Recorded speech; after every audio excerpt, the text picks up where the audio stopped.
All right, let me ask you something. What if some of the biggest costs in business were completely invisible?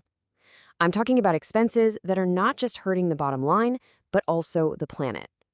Well, today we're going to pull back the curtain on these hidden costs and look at the accounting system designed to hunt them down. So let's start with a really simple, maybe even strange question. How can washing a towel, just a regular gym towel, end up saving a business and the planet?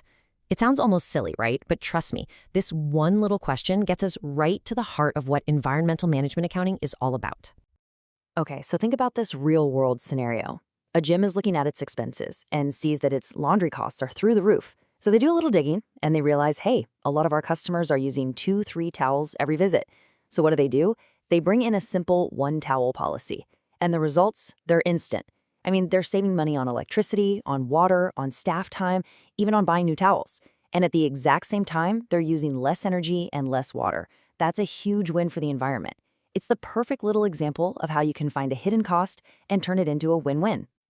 Right, so that gym towel example is a great way to get our heads around this, but now let's scale it up, way up, because we're not just talking about a little bit of pocket change here. The stakes can get incredibly high, and believe me, this is about a whole lot more than just good PR. Just look at this number, over 20%. In some industries, think manufacturing, oil and gas, environmental costs can make up more than a fifth of their entire operating budget. These are not small numbers we can just ignore or round off. We're talking about massive, business-defining costs that you absolutely have to get a handle on. So what's really pushing companies to pay attention? Well, it's coming from three main directions. First, you've got us, the public. Customers are way more aware these days, and they'd rather give their money to companies that are doing the right thing. Second, there are the costs themselves. Wasting resources is just plain expensive. And third, you have governments. Regulations are getting tighter all over the world, and the penalties for messing up are severe. I mean, there was one UK firm that had to pay huge fines and had over £1 million in assets seized just for environmental screw-ups. So yeah, the pressure is coming from everywhere. Okay, so we get why this is so important. But what exactly is the tool that companies are using to tackle this? Let's get a really clear definition of environmental management accounting, or EMA for short. First things first, we need to clear up a little bit of jargon. You might hear the term environmental accounting, or EA. Think of that as the big umbrella. It covers reporting information to everybody, inside and outside the company, like shareholders and the public. But what we're focused on today, environmental management accounting, or EMA, is a specific tool under that umbrella. Its only job is to get the right information to the people inside the company, the managers who are actually making the day-to-day decisions. And this definition from the United Nations, which more than 30 countries have adopted, is just brilliant because it boils everything down to two key things. EMA is all about tracking two types of information.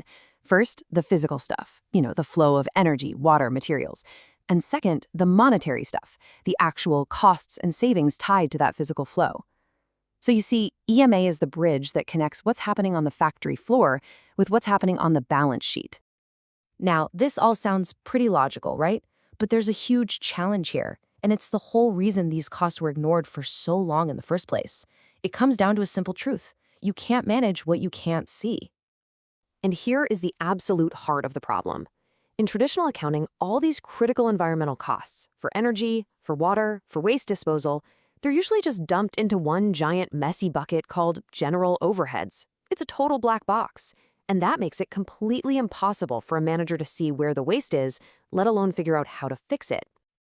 And this breakdown from the US EPA really shows you how wide-ranging these costs are. They split them into 4 buckets. You've got your conventional costs, the obvious stuff like raw materials. Then you have the potentially hidden costs, the ones we just talked about that are lost in overheads, but it goes deeper.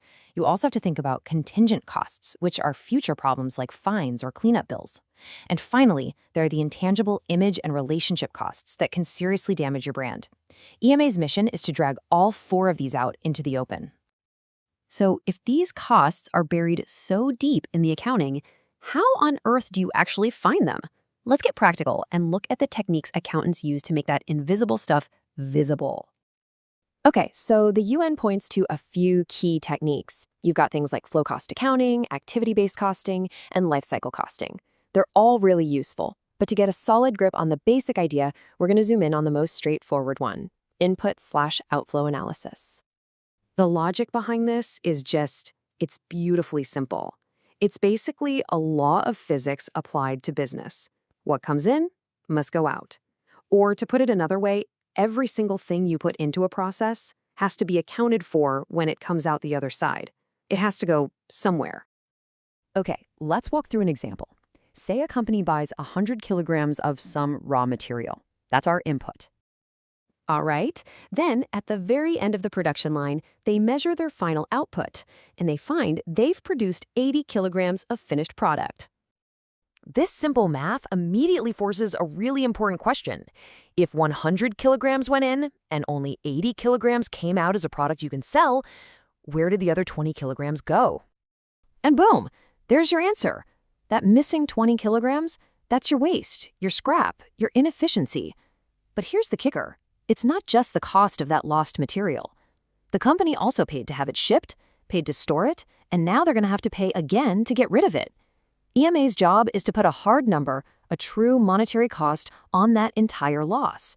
It turns an abstract problem into a concrete financial target you can actually manage and, more importantly, reduce. So when you put it all together, from the simple gym towel all the way to the complex factory floor, what you get is a really powerful business strategy. It's not about compromise, it's a genuine win-win. The big takeaway here is that EMA is not just another expense. It's a strategic tool. By making those hidden costs visible, you directly improve your financial performance because you're finding waste and becoming more efficient. And by doing that, you automatically improve your environmental performance because you're using fewer resources. And the cherry on top, your company's reputation gets a boost and you build stronger loyalty with customers who care about this stuff. It really is a virtuous cycle. And that really leaves us with one final thought. In today's world, with rising costs, tougher regulations, and customers who are paying closer attention than ever, the question isn't, can a business afford to figure out its environmental price tag? The real question is, can any business afford not to?